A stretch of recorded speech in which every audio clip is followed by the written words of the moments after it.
तो चलिए अब बात करते हैं दोस्तों फंडामेंटल प्रिंसिपल ऑफ एडिशन की। क्या है ये? ऑलरेडी हम इसके बारे में बात कर चुके हैं। Let us talk about it technically now. If an operation can be performed in m ways and the second operation can be performed in n ways, then either of these two operations can be performed independently in m plus n ways. Either of, यानी दोनों में से कोई एक। मैं और की बात कर रहा हूं, यहां पर और की बात कर रहा हूं। या तो ये या ये। वही बात, एक स्टेशन पे एक पर्सन खड़ा था, आग लग गई, या तो इधर भागेगा या इधर भागेगा। इधर भागने के 4 रास्ते, इधर भागने के 5 रास्ते, तो टोटल रास्ते 9 हो जाएंगे। राइट? चलिए, बहुत बढ़िया। So this principle is used for infinite number of operations, right? So we can extend this principle to a finite number of operations, same as what we did in the case of that fundamental principle of multiplication also, right? तो ये वैसी बात है, ध्यान से देखो कैसे। एक ऑपरेशन को करने के A1 तरीके हैं, सेकंड ऑपरेशन को करने के A2, थर्ड ऑपरेशन को करने के A3, nth ऑपरेशन करने के A बेस n तरीके। तो एनी वन, ये लाइन बहुत इंपॉर्टेंट है, any one of these n operations can be performed in A1 plus A2 up till A base n ways, right? तो आई एम श्योर ये बात आप लोगों को समझ में आ रही है। तो कुछ और एग्जांपल समझने की कोशिश करते हैं एडिशन प्रिंसिपल के। जैसे कि आपके सामने ये रहा example, if a shelf contains 3 different maths books, 2 different chemistry, then the number of ways to select one book of any subject, either maths और केमिस्ट्री। तो हमने पहले ही बोल दिया किसी एक सब्जेक्ट की किताब, तो अंडरस्टूड है 3 + 2 आंसर 5 आ जाएगा। इस बात का सिंपल एक्सप्लेनेशन मैं आप लोगों को दे सकता हूं। यहां पर ये रहा कि मैथ्स की किताबों को हमने 3 नाम दे दिया, M1, M2, M3। केमिस्ट्री को हमने C1 और C2 नाम दे दिया। तो हमने 1 बुक सेलेक्ट करनी है किसी भी एक सब्जेक्ट की, तो 5 वेज ही होंगे। कौन से?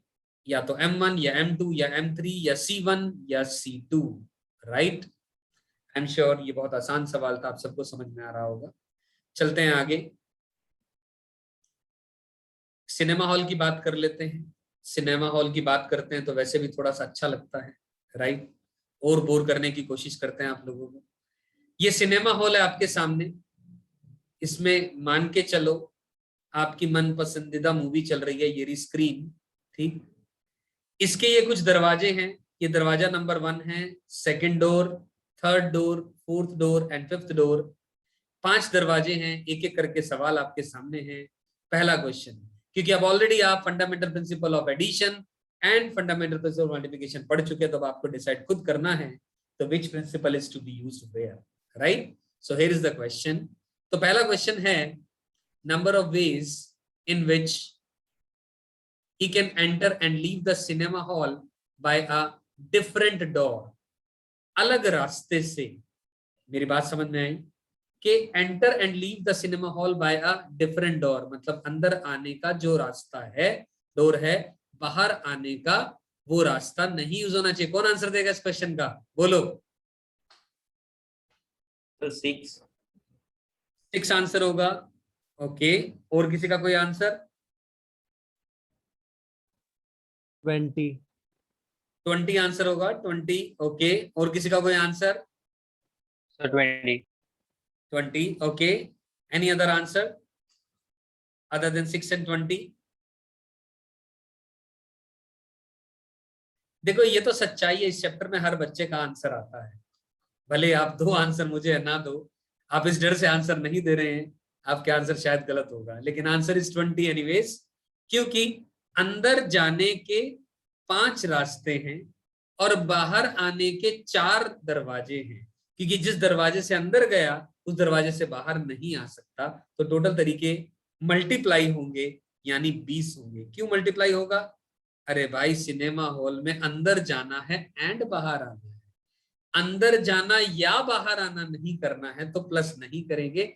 अंदर जाना एक इवेंट है, बाहर आना दूसरा इवेंट है। दोनों टास्क पूरा कंप्लीट करने के लिए इवेंट नंबर 1 और इवेंट नंबर 2 दोनों को करना पड़ेगा, राइट? चलिए, बहुत बढ़िया। अगला, he can enter and leave by any door, तो अंदर जाने के 5 25 तरीके, बाहर आने के भी 5 तरीके, 25 25 आंसर आ जाएगा, परफेक्टली ट्रू, राइट। अगला तीसरे का आंसर दो फटाफट। 15 बिल्कुल, के he can enter bye 15 answer by D1 D2, अंदर जाने के 2 तरीके और बाहर आने के 3 तरीके। 15 कैसे हो जाएगा तीसरे पार्ट का आंसर? अरे भाई अंदर जाने के 2 ही ऑप्शन हैं। सर 10 6 10 नहीं, 6 आंसर होगा। हाँ 6 सोचो, सॉरी अंदर जाने के 2 रास्ते तरीके, बाहर आने के 3 तरीके, तो 6 तरीके इन टोटल हुए। You getting it? यस और no everybody? Yes yes sir. Yes sir. So उम्मीद है आपको ये क्वेश्चन समझ में आया होगा और आप अपनी मन पसंदीदा मूवी देख पाए होंगे इस सिनेमा हॉल में, राइट? तो दिस वाज द बेसिक जो मैंने अभी तक आप लोगों से बातें करी। This is all basics related to the permutation and combination. यहाँ पे हमने FPA पढ़ा, FPM पढ़ा, उनसे रिलेटेड कुछ क्वेश्चंस करे।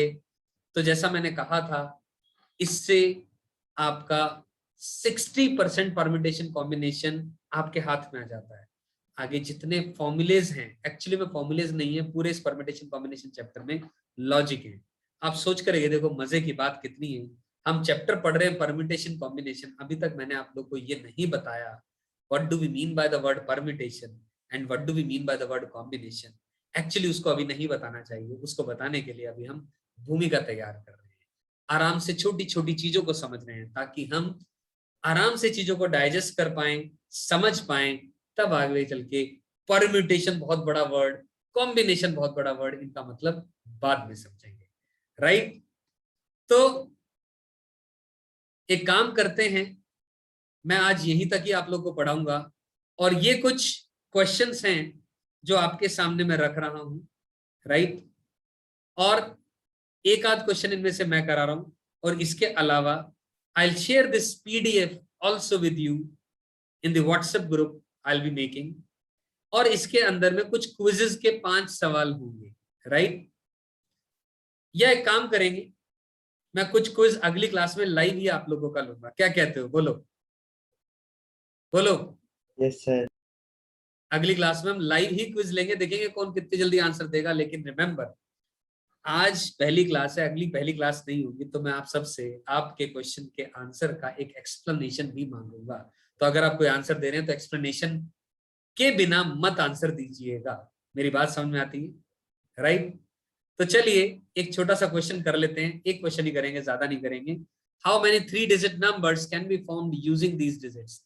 इन डिजिट्स का इस्तेमाल करके 3 डिजिट का नंबर बनाना है। लेट अस से 3 डिजिट का नंबर बनाना है तो 3 बॉक्सेस को फिल करना है।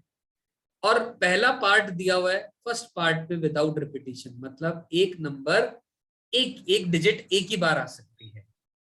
तो बस आप ये देखो ना, इस प्लेस को भरने के कितने तरीके हैं आपके पास? कितने ऑप्शन है इस प्लेस को भरने के? या तो 2 आएगा, या 3 आएगा, या 4 आएगा, या 5 आएगा, या 6 आएगा। 0 थोड़ी ना आ सकता है क्योंकि 3 डिजिट का नंबर बनना है। 0 अगर पहली प्लेस विदाउट यूजिंग लिखा, okay, it is written without using. अच्छा, विदाउट यूजिंग लिखा है तो आप यूज क्या क्या करना है? I misread it. Use क्या करना है? एक यूज करना है 1 7 8 9 8 एंड 9, ये यूज करना है अपने को। तो ठीक है, तो पहली प्लेस 4 पे to the और power 3 विद रिपीटिशन करना है अपने को, मतलब कोई भी नंबर कितनी मर्जी बार आ सकता है। तो पहली प्लेस को भरने के कितने तरीके होंगे सोचो? 4 परफेक्ट, 4। अगली प्लेस को भरने के भी फिर से 4 तरीके, अगली को भी भरने के फिर से 4 तरीके, और टोटल तरीके कितने होंगे? 4 to the 4 power 3 multiplied 4 multiply 4 which is 4 power 3, क्योंकि टास्क कंप्लीट तब होगा जब तीनों बॉक्सेस फिल होंगे। That's the answer to this question. दूसरी बात, विदाउट रेपिटिशन, रेपिटिशन नहीं होना है तो क्या आंसर होगा? पहली प्लेस को भरने कितने तरीके?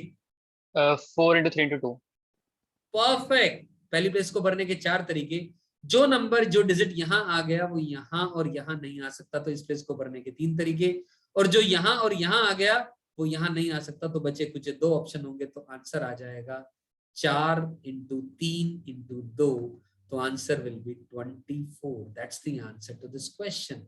आई एम श्योर मेरी बात समझ में आई. काफी बच्चों ने इसका आंसर सही दिया चैट बॉक्स के अंदर. मैं एबल टू सी राइट. तो ठीक है, समझ पा रहे हैं आई एम श्योर.